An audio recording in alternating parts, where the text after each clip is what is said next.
Hi Nithya. நித்யாவோட hair வந்து பார்த்தீங்கன்னா ஸ்மூத்தாக சில்கியாக அழகாக ஸ்ட்ரைட்டாக இருக்குது. காரணம் என்னென்னு நான் நிறைய தடவை உங்களுக்கு சொல்லியிருக்கேன். இதுக்கு முதல் நாள் வடித்த சாதம் வடித்த கஞ்சி எடுத்து வச்சு அதில் கொஞ்சமாக எந்த ஷாம்பு வேணாலும் யூஸ் பண்ணுங்கன்னு சொல்லியிருக்கேன். அதில் வந்து உப்பு போட்டுருக்கூடாது, அவ்வளோதான் சீக்ரெட், வேறு எதுவுமே கிடையாது. வாரத்துக்கு 2 முறை தேய்ச்சி குளிக்கலாம். அது மாதிரி செம்பருத்தி இலை அதை போட்டு ஹேர் மாஸ்க் மாதிரி போட்டுக்கலாம். அதுக்கப்புறம் வெந்தயம், இப்படி ஏதாவது ஒன்று ஹேர் மாஸ்க் போட்டு அந்த தலையை நம்ம பராமரித்தா ரொம்ப சூப்பராக இருக்கும். மண்டையில் இருக்கிற சூடு குறைஞ்சாலே போதும், ஹேருக்கு நிறைய ப்ராப்ளம் எவ்வளோ இருந்தாலுமே அது குறைஞ்சிரும்.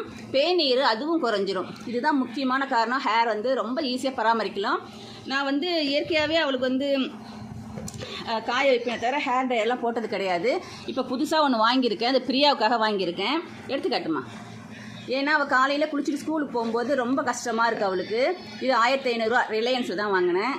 நிறைய குழந்தைங்க ஸ்கூலுக்கு போகிறதுனால தலை குளிக்காமல் போயிட்டு சூடு பிடிச்சி நிறைய பிரச்சனை அதில் தான் வருது. சரி காய வச்சு